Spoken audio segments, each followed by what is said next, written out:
নমস্কাৰ সকলোকে মোৰ অন্য এটা মিনি ব্লগলৈ সকলোকে স্বাগতম জনাইছোঁ। এইকেইদিন সদায় মিনি ব্লগ দি আছোঁ অকণ হ'লেও।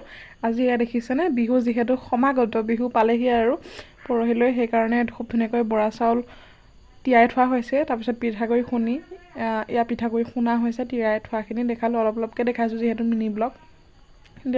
এয়া পিঠাগুড়িখিনি খুন্দি থকা হৈছে ঢেঁকীত, আৰু খুন্দি হোৱাৰ পিছতেই ৰাতিকৈ পিঠা বনোৱা হ'ব। যিহেতু তিলৰ পিঠা বা নাৰিকল দিও বনায়, কিছুমানে চেনি দিও বনায়। পিঠাখিনি বনোৱা প্ৰচেছটো মই ৰাতি দেখাম।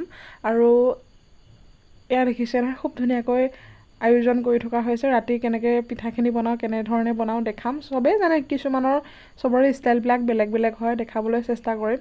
আৰু মই পূৰা ঢেঁকী দি আছোঁ। আৰু যদি মোৰ এনেকুৱা ধৰণৰ মিনি ব্লগবোৰ চাই ভাল পায়, কমেণ্টছ এটা কৰিব একেবাৰে নাপাহৰিব। আৰু যিসকল নতুন, তেওঁলোকে like, comment, share and subscribe কৰিব নাপাহৰিব। আপোনালোকে যদিহে ছাবস্ক্ৰাইব কৰে, মই এনেকুৱা ধৰণৰ ভিডিঅ'সমূহ দিবলৈ আৰু আগ্ৰহী হ'ম। বাই।